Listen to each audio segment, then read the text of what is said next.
हम high school का एक पेपर सेट सॉल्व करेंगे जिसका कोड है 824 NJ और जिसमें पहला खंड है भौतिक विज्ञान। इसमें पहला क्वेश्चन है, किस दर्पण के सामने किसी वस्तु को रखने पर उसका प्रतिबिंब वास्तविक उल्टा तथा आकार में कुछ छोटा बनेगा। तो इसका आंसर हो जाएगा ऑप्शन नंबर 2, क्योंकि उत्तल दर्पण में आभासी प्रतिबिंब बनता है तथा अवतल दर्पण में वास्तविक प्रतिबिंब बनता है और समतल दर्पण में आभासी प्रतिबिंब बनता है और उसी के आकार का बनता है। तो इसका ऑप्शन नंबर 2 सही हो जाएगा। अगला हमारा क्वेश्चन है, एक लेंस के सामने रखी किसी वस्तु का प्रतिबिंब उसी लेंस से वस्तु की अपेक्षा 3 गुनी दूरी पर बनता है। प्रतिबिंब का आवर्धन ज्ञात कीजिए। तो वस्तु की अपेक्षा मतलब वस्तु से तुलना कर रहा है, तो जितना वह भी है वो भी जो है भी वस्तु की अपेक्षा 3 गुना है, तो v बराबर 3u हो जाएगा। v बराबर 3u हो जाएगा। यहाँ पे हो जाएगा v बराबर 3u जब रख देंगे तो m बराबर हो जाएगा v की जगह पे 3u अपान u, u से u कट गया, m बराबर 3 आ जाएगा। इसका ऑप्शन नंबर 3 सही हो जाएगा। इसका ऑप्शन नंबर 3 सही हो जाएगा। अगला हमारा क्वेश्चन है, किसी विद्युत परिपथ में बहने वाली धारा का मात्रक क्या है। किसी विद्युत परिपथ में बहने वाली धारा का मात्रक होता है एम्पियर। और अगला हमारा क्वेश्चन है, परिवर्तनशील चुंबकीय क्षेत्र के कारण किसी चालक में उत्पन्न प्रेरित धारा की दिशा का आकलन निम्नलिखित में किस नियम से किया जा सकता है। तो इसमें दाएं हाथ के अंगूठे का नियम जो होता है, इससे हम लोग बल रेखाओं की दिशा ज्ञात करते हैं। ओम का नियम जो होता है इसमें प्रतिरोध ज्ञात करते हैं। और फ्लेमिंग के बाएं हाथ का नियम जो होता है इसमें हम लोग बल की दिशा ज्ञात करते हैं। तो जो होता है इसमें धारा की दिशा ज्ञात करने का, वो फ्लेमिंग के दाएं हाथ का नियम होता है। फ्लेमिंग के दाएं हाथ के नियम में धारा की दिशा ज्ञात करते हैं। और अगला हमारा क्वेश्चन है, एक पारदर्शी कांच से बने घनाकार गुटके जिसकी प्रत्येक भुजा 4 सेंटीमीटर है की तली पर एक बिंदु की आभासी गहराई ज्ञात कीजिए, जबकि कांच का अपवर्तनांक 1.6 है। इसके लिए हम लोग एक फार्मूला जानते हैं, अपवर्तनांक n बराबर वास्तविक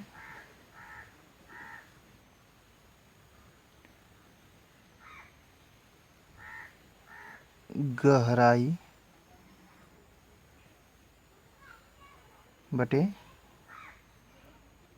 आभासी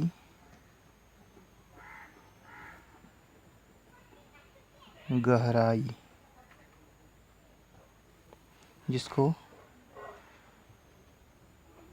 RD बटे AD भी लिख सकते हैं। और अपवर्तनांक हमारा दिया है 1.6 बराबर वास्तविक गहराई क्या है, प्रत्येक घनाकार गुटका है जिसकी प्रत्येक भुजा क्या है 4 सेंटीमीटर है, एक तली में काले बिंदु की आभासी गहराई ज्ञात करना है। तो वास्तविक गहराई हमारी 4 सेंटीमीटर है और आभासी गहराई हमको नहीं पता है, तो AD हमको नहीं पता है। AD हमको नहीं पता है, तो AD बराबर क्या हो जाएगा 4/1.6, 4/1.6 बराबर क्या हो जाएगा 40/16 कर सकते हैं। इसको काटेंगे तो आएगा 16 दूना 32 और 16 पचे 80, 2.5 सेंटीमीटर। यही हमारा आंसर हो जाएगा 2.5 सेंटीमीटर। हमारा अगला क्वेश्चन है, एक उत्तल लेंस की फोकस दूरी 20 सेंटीमीटर है, इसकी क्षमता की गणना कीजिए। तो लेंस की क्षमता जो होती है, लेंस की क्षमता जिसको P से दिखाते हैं, P बराबर 1/f। F जो क्या होता है मीटर में होता है, F हमेशा मीटर में होता है। तो हो जाएगा P बराबर 1/f को मीटर में बदलेंगे तो क्या हो जाएगा 20 सेंटीमीटर बराबर क्या हो जाएगा 20/100 कर देंगे तो आ जाएगा 0.2 मीटर। तो इसको 0.2 मीटर लिख देंगे। यह आ जाएगा P बराबर 5, 0 को P बराबर 5 लिख देंगे। इसका मात्रक होता है डायोप्टर D। तो यहाँ पे P बराबर 5 डायोप्टर आ जाएगा, वो भी प्लस में आएगा क्योंकि उत्तल लेंस है। उत्तल लेंस की फोकस दूरी प्लस में होती है, अवतल लेंस की फोकस दूरी माइनस में ली जाती है। अब हमारा अगला क्वेश्चन है, एक विद्युत परिपथ के किसी चालक में बहने वाली विद्युत धारा का मान 10 एम्पीयर है। प्रति सेकंड इससे बहने वाले इलेक्ट्रॉनों की गणना कीजिए। तो हम लोग फार्मूला जानते हैं। क्या होता है फार्मूला? दिया क्या क्या है पहले उसको लिख लेंगे। दिया है I बराबर 10 एम्पीयर, और क्या दिया है? आवेश दिया है Q। आवेश क्या दिया है? आवेश दिया है हमारा। आवेश को आवेश किससे दिखाते हैं? आवेश को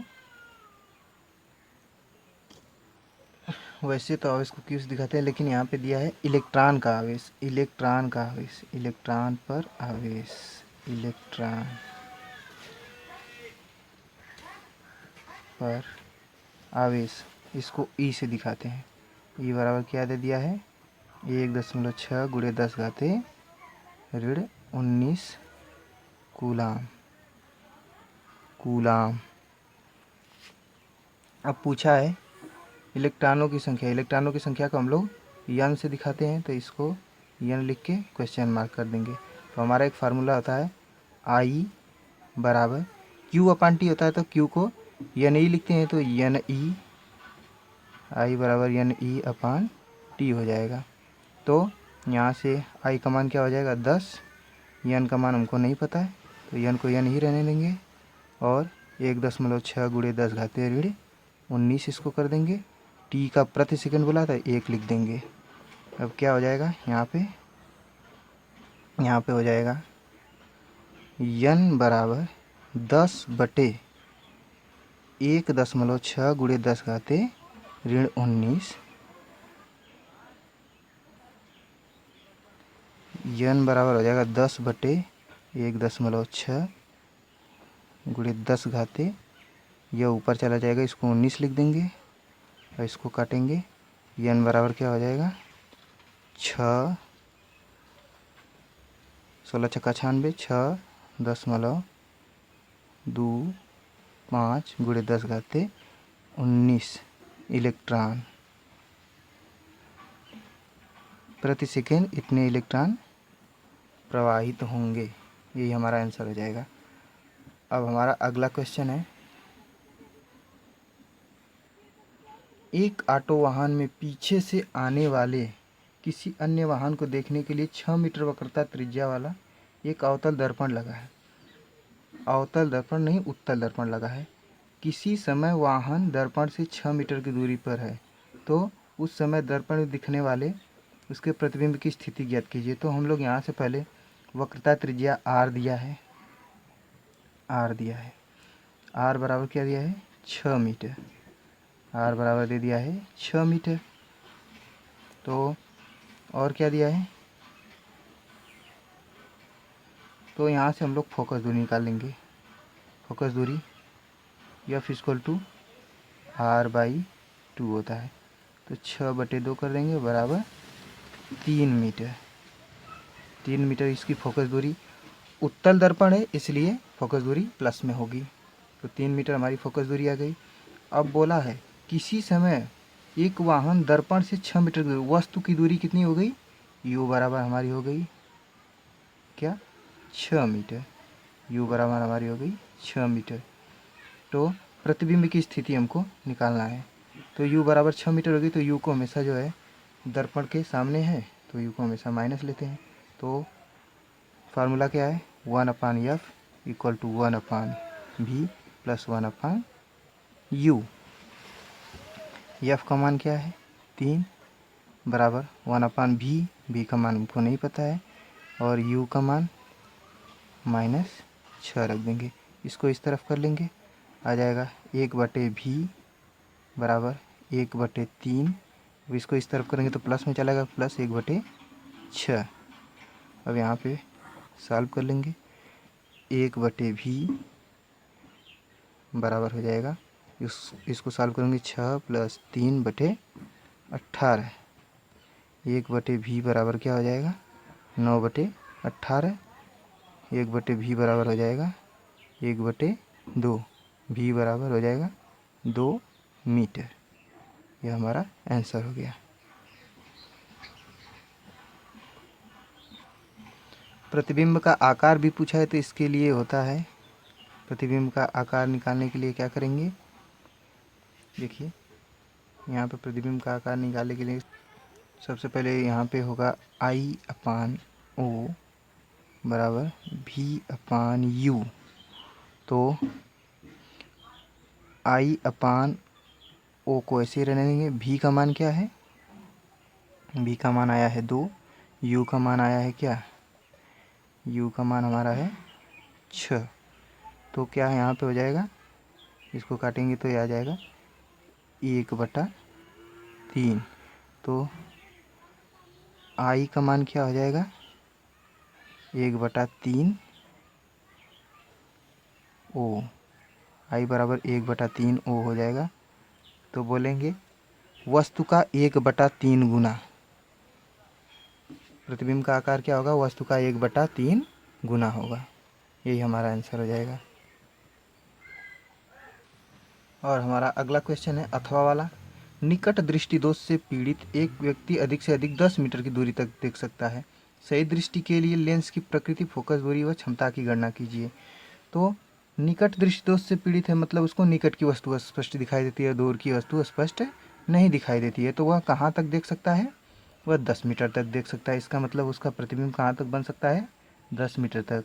v बराबर 10 मीटर हो गया। और हमको दिखाना कहाँ था कि उसको सही दृष्टि बनाने के लिए उसको अनंत तक देखना होगा, क्योंकि उसको सही दृष्टि के लिए अनंत तक के लिए लेंस की ऐसा लेंस यूज करेंगे जिससे वह अनंत तक देख सके। तो यहाँ पे वस्तु का मान क्या लिख लेंगे, u बराबर अनंत। और हमको अब यहाँ पे फोकस दूरी निकाल लेंगे। तो F इक्वल टू क्या हो जाएगा, क्वेश्चन मार्क। तो हमारा फार्मूला क्या है, 1/F equal to 1/V minus 1/U। तो यहाँ पे क्या हो जाएगा, 1/F इक्वल टू हो जाएगा 1/V। V का मान 10। निकट दृष्टि दोष से पीड़ित है, इसका मतलब कौन सा, अवतल लेंस लगेगा। अवतल लेंस के लिए अवतल लेंस की फोकस दूरी हमेशा माइनस में ले जाती है, तो यहाँ पे माइनस हो जाएगा। यहाँ पे अरे अवतल लेंस की फोकस दूरी करें, अवतल लेंस के लिए v का मान माइनस लिया जाता है, तो यहाँ पे v का मान माइनस हो जाएगा। और यहाँ पे u का मान हमारा इन्फाइनाइट है, तो इन्फाइनाइट इसको रख देंगे, तो यह 0 हो जाएगा। तो F इक्वल टू क्या हो जाएगा, -10 metre. F equal to -10 metre. देखिए निकट दृष्टि दोष, इसके लिए हमेशा अवतल लेंस का प्रयोग करेंगे। निकट दृष्टि दोष से पीड़ित व्यक्ति है तो यहाँ पे अवतल लेंस का प्रयोग करेंगे। और v का मान अवतल लेंस के लिए हमेशा माइनस में होता है, क्योंकि प्रतिबिंब हमेशा यहाँ पे कैसा बनता है, देखिए उत्तल लेंस के लिए प्रतिबिंब हमेशा जो है दाहिने साइड बनता है, इसलिए वहाँ पे v का मान धनात्मक लिया जाता है। लेकिन अवतल लेंस में बाएं साइड बनता है, इसलिए वहाँ पे v का मान ऋणात्मक लिया जाता है। और वस्तु तो हमेशा बाएं साइड रखी जाती है, इसलिए u का मान तो हमेशा माइनस होता है। इसी प्रकार से f का मान -10 आ जाएगा। अब आगे क्या पूछा है, सही दृष्टि के लिए लेंस की प्रकृति। तो प्रकृति उसकी कैसी होगी तथा फोकस दूरी व क्षमता की गणना कीजिए। तो फोकस दूरी -10 मीटर होगी और लेंस की प्रकृति कैसी होगी, अवतल लेंस होगा। अवतल लेंस, अवतल लेंस। और लेंस की क्षमता, अगला पॉइंट है लेंस की क्षमता। P बराबर क्या होता है, 1/F होता है। P बराबर 1/F होता है। तो F का मान हमारा -10 आया, मीटर में है तो लिख देंगे उसको P बराबर 1/-10। इसको क्या करेंगे, P बराबर -0.1 D डायोप्टर यही हमारा आंसर हो जाएगा। इसी में दिया है एक विद्युत उपकरण पर लिखा है 2.3 किलोवाट व 230 वोल्ट। इसे पूरी क्षमता से कार्य करने के लिए इससे कितनी विद्युत धारा प्रवाह होगा। इसके प्रतिरोध की गणना कीजिए और यह भी गणना कीजिए कि यदि इसमें 10 घंटे तक कार्य करने दिया जाए तो इसमें कितने किलोवाट घंटा का विद्युत ऊर्जा व्यय होगा। तो यहाँ पे हम लोग देखो, यहाँ पे दिया है 2.3 किलोवाट, तो ये क्या है, P का मान है। P बराबर है शक्ति, सामर्थ्य जिसको बोलते हैं। P बराबर क्या है, 2.3 किलो वाट। तो इसको वाट में बदलेंगे तो क्या हो जाएगा, 2.3 गुणे 1000 बराबर क्या हो जाएगा, 2300 वाट। 2300 वाट हो जाएगा P का मान वाट में। और दिया है V का मान, क्या दिया है, 230 वोल्ट। 230 वोल्ट दिया है V का मान। तो धारा का प्रवाह पूछा है, तो इसका एक फार्मूला आता है P equal to V I. P equal to V I होता है। तो P का मान कितना है वाट में, 2300, और V का मान कितना है, 230 वोल्ट, और I का मान हमको निकालना है। तो I बराबर क्या हो जाएगा, 2300 बटे गुणे में तो भाग में चला जाएगा, 230, एक 0 0 कट गया, इससे कट गया, आएगा 10 एम्पियर। 10 एम्पियर ये हमारा एक आंसर ये हो गया, 10 एम्पियर। ठीक है, 10 एम्पियर हो गया हमारा। अब पूछा है इसके प्रतिरोध की गणना कीजिए। इसके प्रतिरोध की गणना कीजिए तथा यह भी ज्ञात कीजिए कि 10 घंटे तक कार्य किया जाए तो इसमें विद्युत ऊर्जा कितना व्यय होगी। प्रतिरोध बराबर होता है, प्रतिरोध बराबर होता है V equal to I R. एक हम फार्मूला जानते हैं, V equal to I R formula जानते हैं। हमारा फार्मूला होता है V equal to I R. तो V equal to I R में यहाँ पे V का मान हमको पता है 230 है, और I का मान पता है 10 है, और R का मान हमको निकालना है। तो 10 से ये 0 0 कट गया, आएगा क्या, R बराबर 23 ओम। R बराबर 23 ओम। ये गुणे में तो इधर भाग में जाएगा, 10 से 0 काट देगा, आ जाएगा R बराबर 23 ओम। ये हमारा एक आंसर हो गया। अब बोला है इसको 10 घंटे तक कार्य किया जाए, तो हमारा जो है एक फार्मूला होता है किलोवाट घंटा। किलोवाट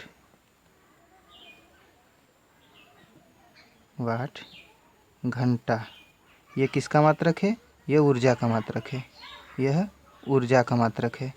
तो इसका फार्मूला होता है, हम लोग इसके लिए क्या यूज करते हैं, वाट इंटू घंटा। दिन रहता है तो दिन का भी गुणा करते हैं, बटे 1000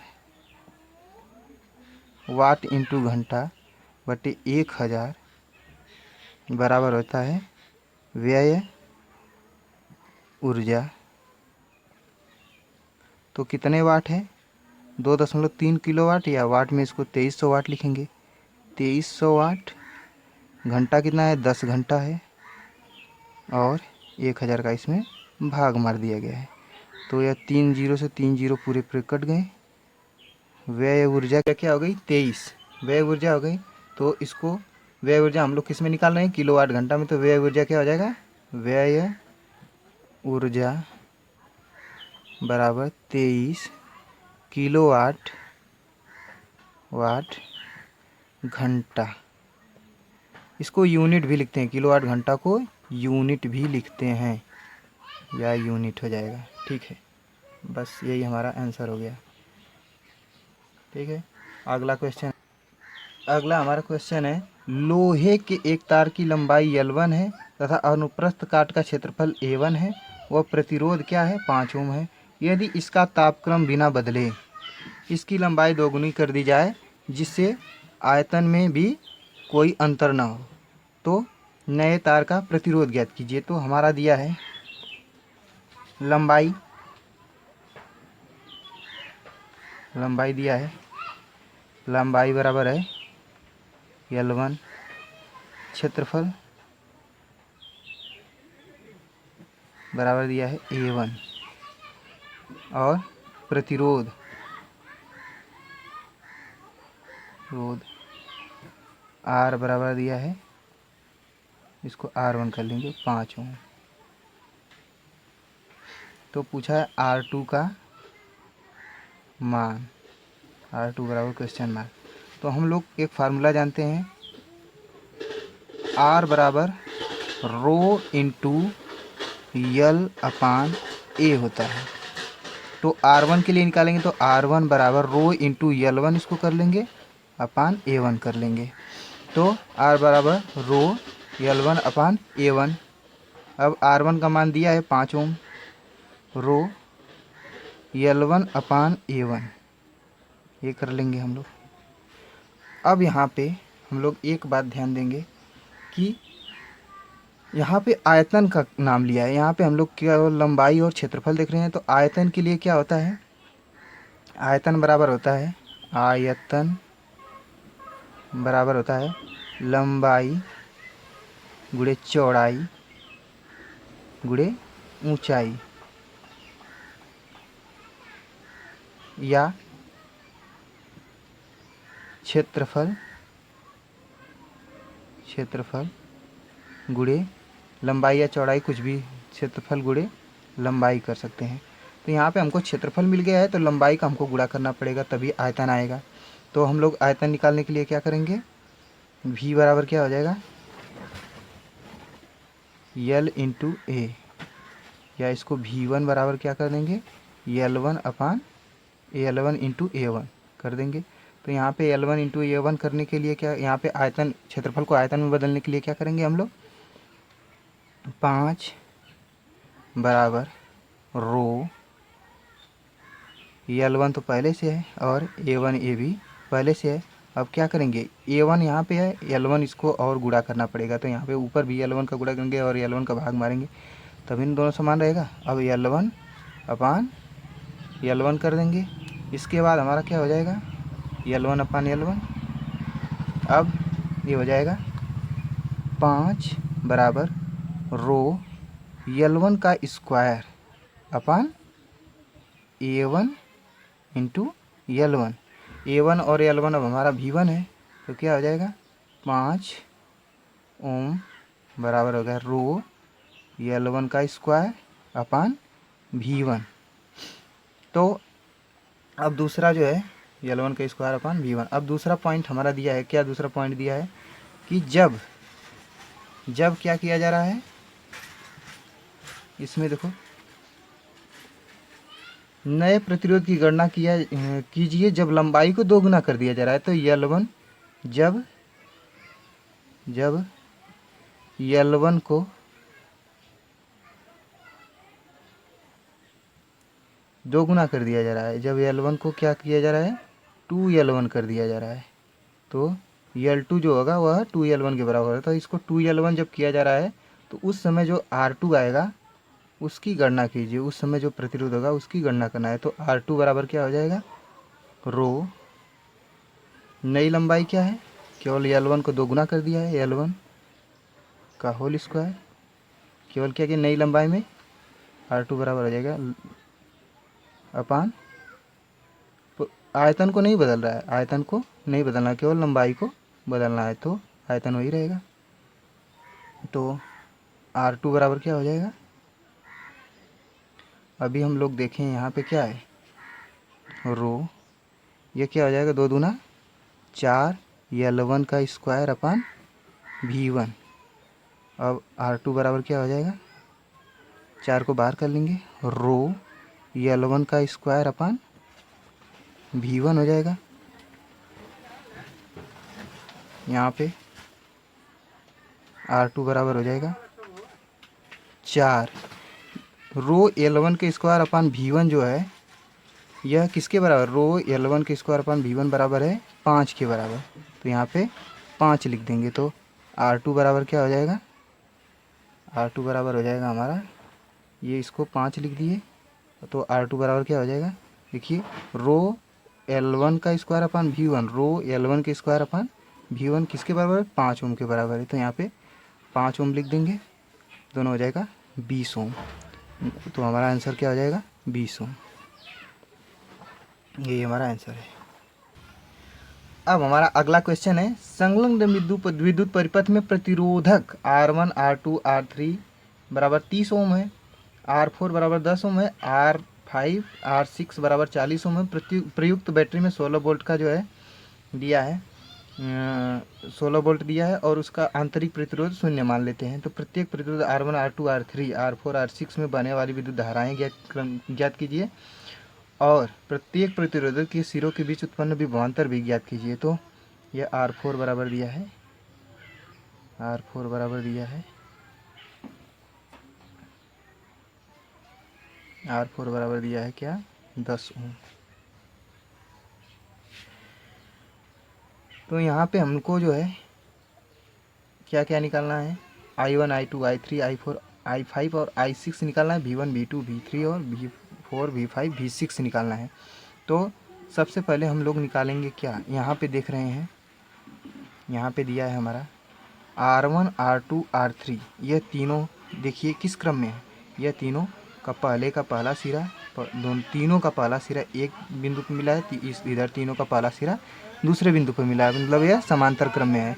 तो समांतर क्रम के लिए फार्मूला हमारा जो होता है, इसको R डैश मान लेंगे, R डैश बराबर है, पहला तुल्य प्रतिरोध इन तीनों प्रतिरोधों का निकालेंगे तो R डैश मान के निकालेंगे, R डैश बराबर हो जाएगा क्या, 1/R डैश मानेंगे क्योंकि समांतर क्रम में, तो 1/R डैश बराबर हो जाएगा 1/R1 plus 1/R2 plus 1/R3।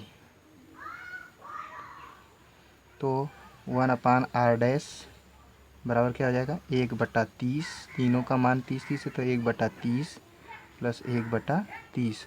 अब हर समान है तो अंश जुड़ जाएंगे, तो 1/R डैश बराबर क्या हो जाएगा, 1/R डैश बराबर हमारा हो जाएगा, तीनों का हर समान है तो 1/R डैश बराबर हो जाएगा 3/30। तो 1/R1 R डैश बराबर क्या हो जाएगा, 1/10। तो R डैश बराबर क्या हो जाएगा, 10। R डैश बराबर 10 आ गया तथा R4 का मान दिया है, R4 बराबर क्या है, 10 ओम है, यह भी 10 ओम आ गया। R4 बराबर 10 ओम दिया है। इसी तरह आगे दिया है R5 तथा R6 दोनों बराबर हैं, R5 तथा R6 दोनों बराबर हैं, दोनों कितने हैं, दोनों हैं 40 ओम और दोनों एक दूसरे के समांतर, क्योंकि इसका पहला सिरा, इसका पहला सिरा और इसका पहला सिरा दोनों एक बिंदु से और इसके दोनों दूसरे सिरे एक बिंदु से मिले हुए हैं। तो ये दोनों भी समांतर क्रम में, तो इनको भी जोड़ देंगे, इसको R डबल डैश करके जोड़ेंगे। इनका फार्मूला होगा 1/R डबल डैश बराबर क्या हो जाएगा, 1/R5 plus 1/R6। 1/R double dash बराबर क्या हो जाएगा, 1/40 प्लस 1/40। 1/R डबल डैश बराबर क्या हो जाएगा, 2/40 और यहाँ पे हो जाएगा R डबल डैश बराबर 20 ओम। R डबल डैश बराबर 20 ओम आ गया। तो R डबल डैश बराबर 20 ओम आ गया, तो हमारा तुल्य प्रतिरोध क्या हो जाएगा, R डबल डैश बराबर 20 ओम हमारा आ गया।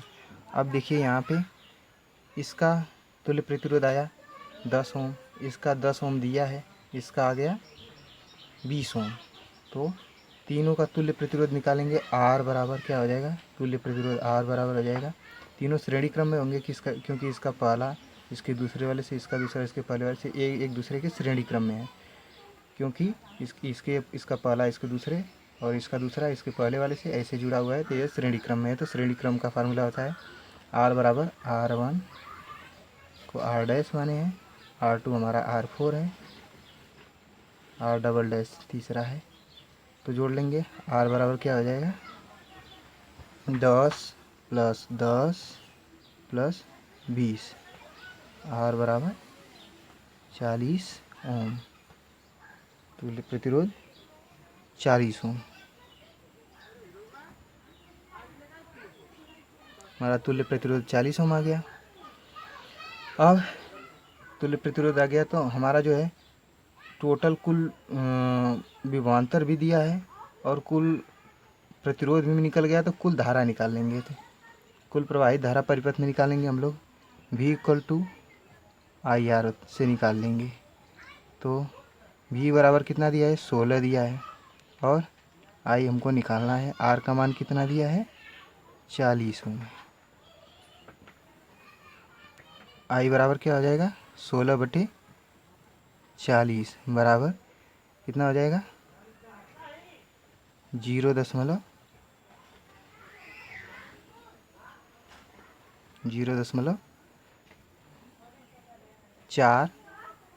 एम्पीयर। यह पूरे परिपथ की धारा हो गई, यह पूरे परिपथ में बहने वाली धारा 0.4 एम्पीयर हो गई।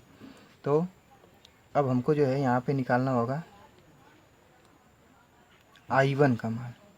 तो I1 निकालेंगे जब हम, तो क्या हो जाएगा I1 बराबर हो जाएगा, I1 बराबर क्या होगा V1 अपान R1। तो V1 क्यों नहीं लिखेंगे, क्योंकि यह समांतर क्रम में है।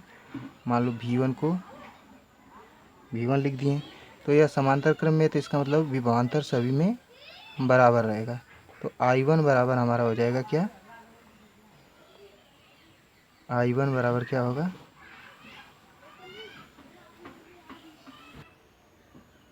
तो यहाँ पे देखेंगे, यह देखिए अगर यह 0.4 एम्पीयर आया है तो यह सब में है, यह धारा सब में है। देखिए इसमें भी, इस प्रतिरोध में भी वही धारा, इस प्रतिरोध में भी वही धारा, इस प्रतिरोध में वही धारा। तो ये समांतर क्रम में जो ये तीनों हैं ऊपर वाले, ये जो समांतर क्रम में है, इसमें 0.4 एम्पीयर की धारा तीनों में बराबर बराबर जाएगी। तो यहाँ पे I1 के लिए क्या हो जाएगा, I1 के लिए हम लोग यहाँ पे लिखेंगे, I1 के लिए क्या हो जाएगा, यहाँ पे I1 के लिए हम लोग लिख लेंगे 0.4। I1 I2 I3 में 0.4 तीनों में जा रही है, तो इसलिए I1 के लिए क्या हो जाएगा 0.4/3 हो जाएगा। मतलब यहाँ पे 0.4/3 और V1 का मान हमको नहीं पता है और R1 हमारा है 30 है, 30 लिख देंगे इसको पूरा। तो क्या हो जाएगा यहाँ पे हो जाएगा V1 बराबर 0.4 गुणे 30/3। यह हो जाएगा V1 बराबर क्या हो जाएगा 4 वोल्ट। V1 बराबर 4 वोल्ट हो गया। V1 बराबर हमारा आ जाएगा 4 वोल्ट, क्योंकि 3 से 3 कट गया, यहाँ पे 10 बचा, 10 का गुणा कर देंगे, V1 बराबर 4 वोल्ट हो जाएगा। इसी तरह V2 बराबर भी क्या हो जाएगा, V2 बराबर भी हो जाएगा 0.4/3 रख देंगे V2 के लिए और I का मान 0.4/3 हो गया और यहाँ पे R का मान हमारा क्या हो जाएगा 30 हो जाएगा। V2 के लिए भी वही आएगा, V2 के लिए भी हमारा आएगा 4 वोल्ट। V2 के लिए भी हमारा आएगा 4 वोल्ट। इसी प्रकार V3 के लिए भी वही आएगा 0.4/3 गुणे 30 बराबर 4 वोल्ट। V3 के लिए भी 4 वोल्ट आएगा। इसी प्रकार V4 निकालेंगे, तो V4 V equal to IR होता है। I का मान कितना है, I का मान यहाँ पे देखेंगे हम लोग, V4 जो है यहाँ पे देखिए V4 में यहाँ देखिए, यह V4 जो है R4 है, तो यहाँ पे R का मान 10 ओम है और धारा पूरा बह रही है कितना, 0.4 एम्पियर। तो 0.4 एम्पियर बह रही है, तो यहाँ पे हो जाएगा I का मान 0.4, किसी में इसका बंटवारा नहीं हो रहा है तो यह 0.4 हो जाएगी, और I का मान 0.4 और इसका R का मान 10 है, तो कितना हो जाएगा, V4 बराबर क्या हो जाएगा, V4 बराबर 4 ओम हो जाएगा। V4 बराबर 4 ओम हो जाएगा, अरे 4 ओम करें 4 वोल्ट हो जाएगा। V4 बराबर 4 वोल्ट हो गया ये भी। अब V5 की बारी आ गई। V5 बराबर क्या हो जाएगा, V5 बराबर क्या हो जाएगा, अब टोटल जो धारा थी वो कितना थी, 0.4, और V6 और V5 दोनों बराबर बराबर थे, तो इसमें दोनों बराबर थे तो दो भागों में बट रही थी। यहाँ पे दो भागों में धारा बढ़ जा रही थी, क्योंकि ये दोनों समांतर क्रम में थे, तो दो का भाग मार देंगे, दोनों दो भागों में बट रही है तो दो का भाग मारेंगे। और कितना इसमें रेजिस्टेंस का मान है, इसमें रेजिस्टेंस का मान हमारा है 40 ओम, इसमें रेजिस्टेंस का मान हमारा है 40 ओम, तो यह कट जाएगा, कितना आ जाएगा, V5 बराबर क्या हो जाएगा, यह 2 दूना 4 20 हो जाएगा 8 वोल्ट। V5 बराबर 8 वोल्ट हो जाएगा, तो V6 बराबर क्या आ जाएगा, V6 बराबर भी वही आएगा, क्योंकि इन दोनों में बराबर धाराएं भरी हैं, तो 0.4/2 गुणे 40, V6 बराबर भी 8 वोल्ट आ जाएगा। V6 बराबर भी 8 वोल्ट आ गया।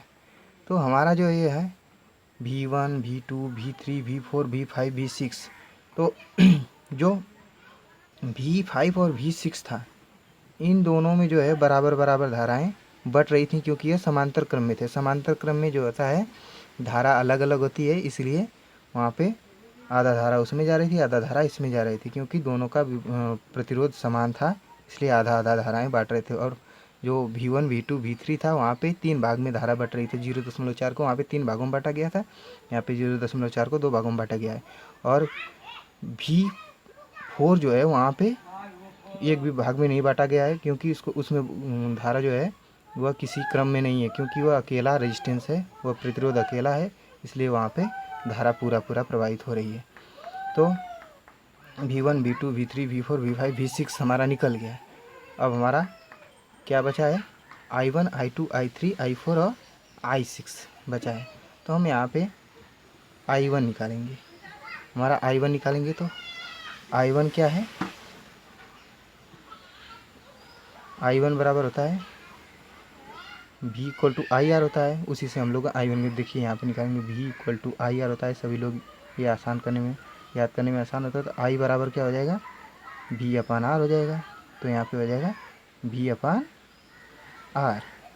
तो I1 बराबर V/R हो जाएगा। तो I1 का मान क्या यहाँ से आएगा, V का मान क्या आया है, V का मान हमारा आया है, V1 का मान निकालेंगे तो V1 का मान हमारा आया था यहाँ पे 4, V1 का मान हमारा कितना आया था 4, और V1/R1, R1 का मान कितना है 30। तो यहाँ से I1 का मान क्या आ जाएगा, I1 का मान आ जाएगा 2/15। उसी प्रकार I2 बराबर क्या हो जाएगा, V2 का मान भी 4 आया था, और R2 का मान है 30, तो यहाँ पे भी 2/15 हो जाएगा। इसी तरह I3 का मान क्या हो जाएगा, 4/30 बराबर 2/15 हो जाएगा। I4 का मान यहाँ पे क्या आएगा, I4 का मान क्या आएगा, वहाँ पे V का मान क्या आया था 4 आया था, और R का मान क्या है 10 है, तो क्या हो जाएगा 0.4 एम्पियर I4 का मान है। I5 का मान क्या आएगा, I5 निकालेंगे, I5 क्या होगा, कितना हमारा आया था मान उसका, वीडियो पीछे करके देख लीजिए। तो कितना आया था I5 में, यहाँ पे विभवांतर हमारा आया था I5 बराबर V5 बटे क्या हो जाएगा R5। V5 का मान हमारा कितना आया था, यहाँ पे लिखा गया V5 का मान 8 वोल्ट आया था, 8 वोल्ट बटे R5 का मान 40 है। क्या हो जाएगा, ये हो जाएगा 8 बजे 40, 1/5, ये हो जाएगा 0.2 एम्पीयर। इसी प्रकार I6 का मान भी हो जाएगा V6 बटे R6। तो V6 का 8/40 हो जाएगा, बराबर हो जाएगा 1/5 बराबर 0.2 एम्पीयर। यह आ जाएगा इसका मान। तो हमारा यह आंसर सब आ गए, ये सब आंसर आ गए। V1 V2 V3 V4 V5 V6, इसी तरह I1 I2 I3 I4 I5 और I6 सबका मान आ गया। अब अगला क्वेश्चन है विद्युत जनित्र किस सिद्धांत पर कार्य करता है, नामांकित चित्र बनाइए तथा कार्यविधि भी समझाइए। तो विद्युत जनित्र हमारा जो है चुंबकीय प्रेरण के सिद्धांत पर कार्य करता है। यह यांत्रिक ऊर्जा को विद्युत ऊर्जा में बदलता है। इसके मुख्य 3 भाग होते हैं, क्षेत्र चुंबक, कुंडली तथा सर्पी वलय, ब्रूस, सर्पी वलय या विभक्त वलय। तो ये दोनों जो है इस पर निर्भर करता है कि यह कौन सा विद्युत जनित्र है। तो दिष्ट धारा जनित्र होता है, एक प्रत्यावर्ती धारा जनित्र होता है। प्रत्यावर्ती धारा जनित्र के लिए सर्पी वलय का यूज किया जाता है, दिष्ट धारा जनित्र के लिए विभक्त वलय का यूज किया जाता है। तो यहाँ पे हम लोग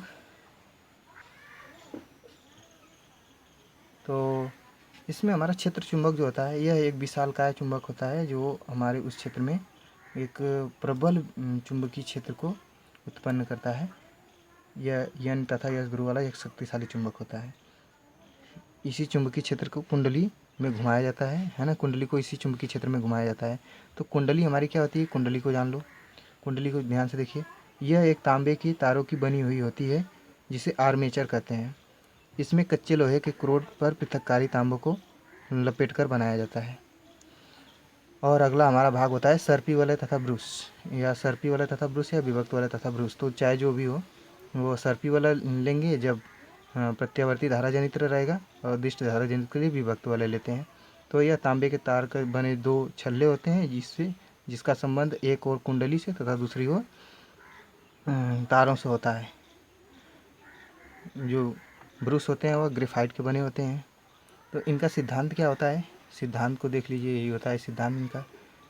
जब बंद कुंडली में जो है चुंबक को घुमाया जाता है तो उसमें गुजरने वाला फ्लक्स हमेशा लगातार परिवर्तित होता है,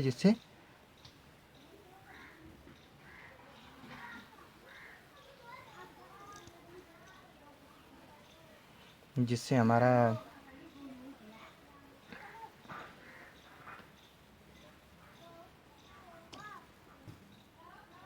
कुंडली में प्रेरित वाहक बल उत्पन्न होने लगता है तथा कुंडली में एक धारा बहने लगती है जिसे प्रेरित धारा कहते हैं। यही हमारा सिद्धांत है। इसको देखकर वीडियो पॉज करके अपन उसको अच्छे से पढ़ लेना, ठीक है।